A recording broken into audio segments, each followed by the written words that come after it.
Shadow అసలు పేరు ప్రవీణ్ జయరామ్ అని, అతను పెద్ద సినిమా ప్రొడ్యూసర్ అని అన్విత, ప్రియా తెలుసుకుంటారు. అయితే అతను గే అని ప్రియా అంటుంది. ఆ మాటలతో అన్విత షాక్ అయిపోయింది. ప్రియా, నువ్వు ఏమంటున్నావే? అతను గేనా అని ఆశ్చర్యపోయింది. అవును, చాలామంది అలానే మాట్లాడుకుంటారు. అతనసలు అమ్మాయిలతో మాట్లాడ్డు. చాలామంది హీరోయిన్లు కూడా అతని వెంట పడ్డారట. అయినా ఎవరినీ పట్టించుకోలేదట. మరీ ఎక్కువగా ట్రై చేసిన హీరోయిన్లను అసలు తన సినిమాల్లో తీసుకోవడమే మానేశాడు అని ప్రియ చెప్తుండగా, నాకు నమ్మాలని లేదు ప్రియా. అతనితో ఇన్ని రోజులు కలిసి ఉన్నాను, కలిసి డిన్నర్ చేశాను. నాకెప్పుడూ అలా అనిపించలేదు అని అన్విత అంది. ఆ మాటలతో అన్విత వైపు పరిశీలనగా చూసిన ప్రియా, అన్విత, మీరిద్దరూ చాలా క్లోజ్గా ఉన్నారా? ఐ మీన్ ఇంటిమేట్గా అని అడిగింది. అవునన్నట్టుగా నెమ్మదిగా తల ఊపింది అన్విత. అవునా? అలాంటప్పుడు అతను గే అయ్యుండే అవకాశం లేదు. కానీ నాకెందుకో అనుమానంగా ఉందన్విత. నువ్వు చెప్పిన నంబర్ ప్లేట్ ప్రకారం అతను ప్రవీణ్ జయరామే. ఒకవేళ నీ షాడో అతని కార్ కాకుండా నేను గే అని చెప్పాను చూసావా, ప్రవీణ్ జయరాం కార్ తెచ్చి ఉండాలి. మేబీ ప్రవీణ్ జయరాం, షాడో ఇద్దరూ ఫ్రెండ్స్ అయి ఉండాలి అని అంది ప్రియా. అలా అయితే ఇప్పుడు షాడో గురించి నాకేమీ తెలియనట్టే కదా అని సందేహంగా అడిగింది అన్విత. అంతే కదా మరి. ఒకవేళ షాడో అసలు పేరు ప్రవీణ్ జయరాం కాకుండా మరింకేదైనా అయితే అతడి నుంచి నువ్వు దూరంగా ఉండడం మంచిదేమో. ఎందుకంటే షాడో గురించి నీకేమీ తెలియదు. నీ గురించి మాత్రం అన్ని వివరాలు షాడోకు తెలుసు. నీకు ఆల్రెడీ డౌట్ ఉన్నట్టుగానే ఒకవేళ కొన్ని రోజుల తర్వాత అతను నిన్ను విడిచి వెళ్ళిపోతే ఏం చేస్తావ్ అని అడిగింది ప్రియా. అదే నాకు అర్థం కావట్లేదు ప్రియా. అతనేమో నాతో జీవితాంతం ఉంటానంటున్నాడు. అలాంటప్పుడు మరి మాస్కుతో ఎందుకు కనిపిస్తున్నాడో తెలియట్లేదు అని అన్విత అంటుంటే, అన్వి, ఇలా చెప్తున్నానని ఏమీ ఫీల్ అవ్వకు. నాకు తెలిసి అతను నిన్ను వాడుకుని వదిలేద్దామనుకుంటున్నాడేమో. ఆల్రెడీ అతనికి గర్ల్ ఫ్రెండ్ ఉందని చెప్పావు కదా. మేబీ ఆమె తిరిగి వచ్చే అవకాశం ఉందేమో. అప్పటి వరకు నీతో టైం స్పెండ్ చేస్తున్నాడేమో. అతని గర్ల్ ఫ్రెండ్ తిరిగి వచ్చిన తర్వాత ఆమెతోనే వెళ్ళిపోతాడేమో అని అంది ప్రియా. ఆ మాటలతో అన్వితకు తల తిరిగిపోయింది. సన్నగా తలనొప్పి ప్రారంభమయ్యింది. అసలు నా జీవితంలో ఏం జరుగుతుంది? అందరూ నన్ను మోసం చేసేవాళ్లే ఉన్నారు. నా చెల్లెలి వెంటపడి అవినాష్ నన్ను మోసం చేశాడు. ఇప్పుడు నా వెంటపడుతూ అతని మొహం కనిపించకుండా షాడో మోసం చేస్తున్నాడు అని ఆలోచించసాగింది. ఆలోచనల్లో ఉన్న అన్వితను చూసి, అన్వి, అన్వి అంటూ భుజాన్ని కదుపుతూ, ఏంటంతలా ఆలోచిస్తున్నావ్? ఇవన్నీ మన ఊహలే. ఇప్పుడు మనం ఏదైతే ఊహించామో అదంతా అబద్ధమయ్యే అవకాశం కూడా ఉంది. నీ షాడో ప్రవీణ్ జయరామే కావచ్చు. అతను గే కాకపోవచ్చు. సెలబ్రిటీల గురించి చాలా పుకార్లు వస్తూనే ఉంటాయి. అందులో ఏది నిజమో ఏది అబద్ధమో ఎవ్వరికీ తెలియదు. ఇప్పటి వరకు ఇంత ఇన్ఫర్మేషన్ తెలిసింది కదా. కొన్ని రోజులు ఆగితే మరికొంత కూడా తెలుస్తుంది. సో వెయిట్ చేద్దాం అని చెబుతూ వెయిటర్ని పిలిచి మరో 2 కాఫీలు ఆర్డర్ చేసింది ప్రియా. కాఫీలు రాగానే ఏమీ మాట్లాడకుండా సిప్ చేస్తూ ఉన్నారు. అంతలో, అన్విత, ఇక్కడున్నావా అని ఒక గొంతు వినిపించింది. కళ్లను పైకెత్తి చూసేసరికి అక్కడ అవినాష్ ఉన్నాడు. అన్వితను చూడగానే అవినాష్కి ఆకర్షణీయంగా అనిపించింది. నాతో విడిపోయిన తర్వాత అన్విత అందం రోజురోజుకి పెరిగిపోతుంది అని మనసులో అనుకున్న అవినాష్ అన్వితను చూస్తూ, అన్విత, నేను నీతో చాలా మాట్లాడాలి. ప్లీజ్ కొంచెం టైం ఇవ్వు అని అన్నాడు. ఐఎమ్ సారీ అవినాష్ గారు, మీతో మాట్లాడేంత టైం నాకు లేదు అంది అన్విత. అవినాష్ గారు అంటున్నావేంటి? మనం భార్యాభర్తలం అన్విత. బయట వాళ్లని పిలిచినట్టు అవినాష్ గారు అంటావేంటి? అవినాష్ అని పిలువు అని కమాండింగ్గా చెప్పాడు అవినాష్. సారీ అండి, నేను మిమ్మల్ని అలా పిలవలేను. మీకు నాకు డివోర్స్ అయ్యాయి. డివోర్స్ పేపర్స్ మీద నేను సంతకం కూడా పెట్టేశాను. మీరు నాకన్నా ముందే పెట్టేశారు. ఇప్పుడు మీరెవరో నేనెవరో అని చెప్పింది అన్విత. అన్విత మాటలు ప్రియకు నవ్వు తెప్పిస్తున్నాయి. అసలు ఎలాంటి కోపం లేకుండానే కేవలం మాటలతో అవతలి వాళ్లకు కోపాన్ని తెప్పిస్తుందని ప్రియ గ్రహించింది. అందుకే అవినాష్ను చూస్తూ చిన్నగా నవ్వుకుంది. ఆ నవ్వును అవినాష్ గమనించి అవమానంగా ఫీలయ్యాడు. దాంతో, ఎక్స్క్యూజ్ మీ, మీరు కొంచెం నవ్వాపి పక్కకు వెళ్తారా? ఇక్కడ మేం భార్యాభర్తలం మాట్లాడుకోవాలి. అనవసరంగా మూడో మనిషి ఇక్కడుండడం నాకిష్టం లేదు అని అన్నాడు. ఏయ్, ఏంటి ఎక్కువ చేస్తున్నావ్? ఆల్రెడీ డివోర్స్ పేపర్స్ మీద సిగ్నేచర్ పెట్టావు కదా, ఇంకెందుకు ఓవర్గా మాట్లాడుతున్నావు? అది నీ వైఫ్ కాదు. అన్విత ఇంతకుముందు అన్విత అవినాష్. ఇప్పుడు అవినాష్ అనే 4 అక్షరాలను చెత్తబుట్టలో పడేసింది. ఇంకా అర్థం కావట్లేదా అని అవినాష్కి కౌంటర్ ఇచ్చింది ప్రియా. చెత్తబుట్ట అనగానే అవినాష్లో కోపం పెరిగిపోయింది. ఏం మాట్లాడుతున్నావ్? నాకు కోపం వచ్చిందంటే నేనేం చేస్తానో నాకే తెలీదు అని ప్రియను చూస్తూ అన్నాడు అవినాష్. అచ్చా, నీకు కోపమొస్తుందా? అన్వితని ఒక్కరోజన్నా భార్యగా చూడలేకపోయావు. మీ అమ్మ తనను నానా కష్టాలు పెడుతుంటే నువ్వు కూడా అందులో పాలు పంచుకున్నావు. నువ్వు ఒక మగాడివేనా? ఛీ అని గట్టిగా అంది ప్రియా. ఆమె అలా మాట్లాడుతుంటే అవినాష్కి ఏం చెయ్యాలో అర్థం కాలేదు. అన్విత, నాకు నీ ఫ్రెండ్తో మాట్లాడడం ఇష్టం లేదు. ఆమెతో మాట్లాడడం అనవసరం కూడా.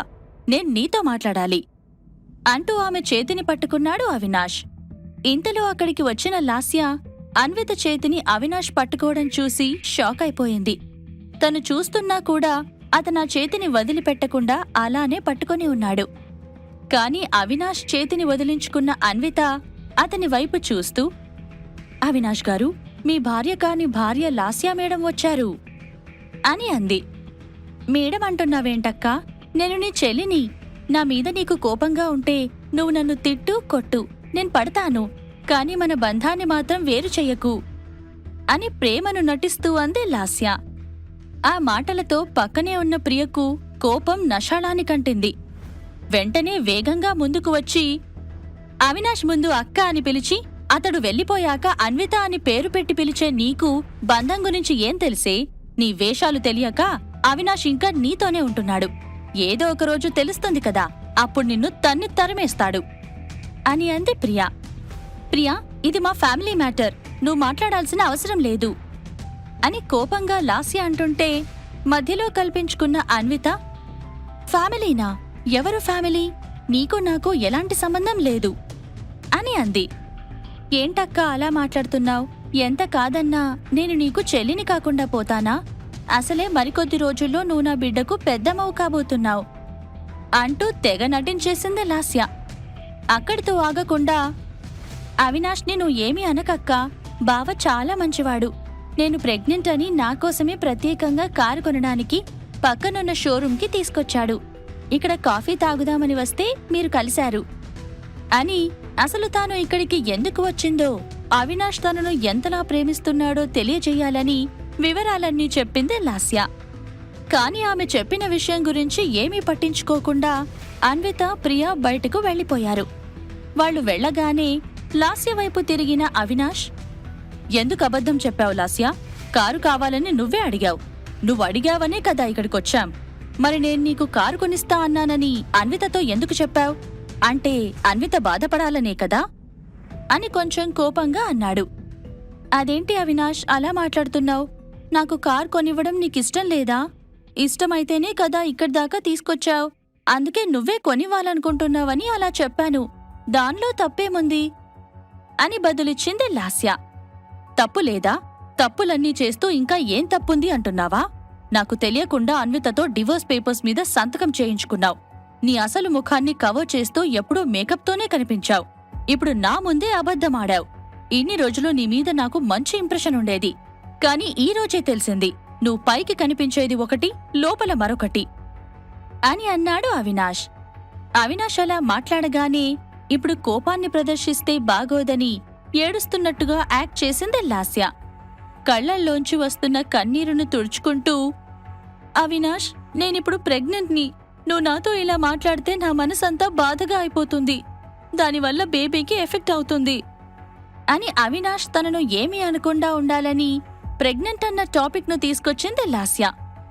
నేను కూడా నువ్వు ఎన్ని చేసినా ఇన్ని రోజులు ప్రెగ్నెంట్ అనే ఏమీ అనలేదు అంటూ అక్కడ్నుంచి వెళ్లిపోసాగాడు అవినాష్. వెంటనే అతని వెనకాల నడిచిన లాస్య అతని చేయి పట్టుకుని, అవినాష్, ఎక్కడికి వెళ్తున్నావు? నన్నిలా ఒంటరిగా వదిలేసి వెళ్ళిపోతావా అని జాలిగా మొహం పెట్టి అడిగింది. నాక్కొంచెం పనుంది, నువ్వు ఇంటికి వెళ్ళిపో అని చెప్పాడు అవినాష్. ఏం పని? అక్కని ఫాలో చేస్తావా?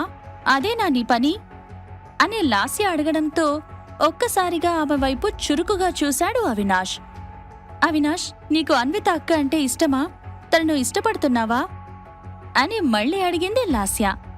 ఆ మాటకు సమాధానం చెప్పకుండా, లాస్య, నా చెయ్యి వదులు, నువ్వు ఇంటికి వెళ్ళిపో అని చెబుతూ ఆమె చేతిని విడిపించుకున్నాడు అవినాష్. లాస్యకు పిచ్చి కోపమొచ్చింది. అవినాష్ అలా వెళ్ళిపోతుంటే గట్టిగా అరవాలనిపించింది. కాని ఏమీ చేయలేక ఊరుకుండిపోయింది. అవినాష్, నన్నిలా ఒంటరిగా వదిలి వెళ్లడం రెండవసారి. మొన్న రెస్టారెంట్లో వదిలేసి వెళ్ళావు. అక్కడ డబ్బులు కూడా నేనే కట్టాల్సి వచ్చింది. ఇప్పుడిలా వదిలేసి వెళ్ళిపోతున్నావు. చూస్తాను. అన్విత అంటే ఇష్టంతోనే నువ్వు వెళ్తున్నావని నాకు తెలుసు. నా కడుపులో ఉన్న బిడ్డ బయటకు వచ్చేదాకా వెయిట్ చేస్తాను. అప్పుడు చెప్తా నీ సంగతి అని మనసులో అనుకుంటూ కాఫీ బిల్ కట్టేసి అక్కడ్నుండి నేరుగా బయటికి బయలుదేరింది లాస్య. గేట్లోంచి లాస్య వస్తుండగా, అదేంటి లాస్య, ఒక్కదానివే వస్తున్నావ్? అవినాష్ ఎక్కడా అని ప్రశ్నించింది అవినాష్ వాళ్ల అమ్మ భారతి. భారతికి నిజం చెప్పకుండా, ఆఫీస్లో ఏదో పనుందని నన్ను ఇంటికి వెళ్ళిపోమని చెప్పారత్తయ్యా అని చెప్పింది లాస్య. నిన్ను అలా ఎలా వదిలి వెళ్తాడు? ఇప్పుడు నువ్వు ప్రెగ్నెంట్ లాస్య. తన భార్య ప్రెగ్నెంట్ అయితే ఎలా ఉండాలో వాడికి తెలియదా? ఇంటికి రాని, చెప్తాను వాడి పని అని అంది భారతి. పర్వాలేదత్తయ్యా, అర్జెంట్ పని ఉండి వెళ్ళి ఉంటారు. కాకపోతే వచ్చేటప్పుడు నాకు బాగా కళ్ళు తిరిగాయి. నాకేమైనా పర్లేదు, బిడ్డకేమవుతుందో అని చాలా టెన్షన్ పడ్డా అంటూ కావాలనే ఇండైరెక్ట్గా అవినాష్ని ఇరికించడానికి ప్రయత్నించింది లాస్య. అయ్యో లాస్య, ఎంత పని జరిగింది. నువ్వు మా వంశానికి వారసుని కనబోతున్నావు. నిన్ను ఎంత జాగ్రత్తగా చూసుకోవాలి. వాడిని రానివ్వు, నేను చెప్తా అంటూ ఆమెను ఓదార్చడానికి ప్రయత్నించింది భారతి. గుమ్మం నుంచి లోపలికి వెళ్తుండగా లాస్యకు ఏదో చెడువాసన రావడంతో, అత్తయ్య, ఈ స్మెల్ ఏంటి? భరించలేకపోతున్నాను అని అంది. లాస్య ప్రెగ్నెంట్ కావడంతో ఆ చెడువాసన వల్ల ఆమెలో వామిటింగ్ సెన్సేషన్ మొదలయ్యింది. ఓ అదా, గుడ్లు పాడయ్యాయని తీసుకెళ్లి టాయిలెట్లో పడేశాను. దాంతో అందులోంచి వాటర్ బయటికి పోవట్లేదు. అది కూరుకుపోయింది అని చెప్పింది భారతి. అమ్మో, ఈ స్మెల్ భరించలేకపోతున్నానత్తయ్యా, నేను వెళ్ళి పడుకుంటాను అని ముక్కు మూసుకుని లాస్య చెప్తుండగా వామిటింగ్ సెన్సేషన్ ఎక్కువైపోయి ఆమెకు వాంతులు వచ్చాయి. దాంతో వెంటనే వెళ్లి సింక్లో వామిటింగ్ చేసుకుంది. ఆమె వెనకాలే వచ్చిన భారతి, లాస్య ఏమైంది అంటూ లాస్య రెండు చెవులను గట్టిగా మూసేసింది. అయ్యో, నేను పిచ్చి పని చేశాను లాస్య. అనవసరంగా పాడైపోయిన గుడ్లను టాయిలెట్లో వేశాను. ఇప్పుడు నీకు ఇబ్బందిగా ఉంది. ఈరోజే ఇంట్లో పనివాళ్లందరూ సెలవు పెట్టారు. ఏం చేయాలో అర్థం కావట్లేదు. ఇప్పుడు ఆ టాయిలెట్ని క్లీన్ చేస్తే కాని నీకీ తిప్పలు తప్పవు అని అంది భారతి. తన గురించి ఆమె అంత బాధపడడం లాస్యకు చాలా నచ్చింది. అట్లీస్ట్ అత్తయ్య బలంతోనైనా అవినాష్ను తన వైపు తిప్పుకోవచ్చని ఆమె అనుకుంది. పర్వాలేదత్తయ్యా, నేను వెళ్ళి పైన పడుకుంటాను అని అంది లాస్య. లేదు లాస్య, ఆ టాయిలెట్ క్లీన్ చేస్తేనే బెటర్. లేకపోతే నువ్వు మళ్ళీ వామిటింగ్ చేసుకోవాల్సొస్తుంది. లేట్ చేయకుండా వెళ్ళి క్లీన్ చేసేయ్ అని చెప్పింది భారతి. అది వినగానే లాస్య ఏంటి అని షాక్ అయిపోయింది. ఇప్పుడు లాస్య ఏం చేయనుంది? అత్తయ్య భారతి చెప్పినట్టుగా టాయిలెట్ క్లీన్ చేస్తుందా? ఈ ప్రశ్నలకు సమాధానాలు తెలుసుకోవాలంటే నెక్స్ట్ ఎపిసోడ్ వినాల్సిందే. క్రింద ఇచ్చిన లింక్ ని క్లిక్ చేసి పాకెట్ ఎఫ్ఎం యాప్ ని ఇన్స్టాల్ చేసుకోండి. Stay tune to pocket FM.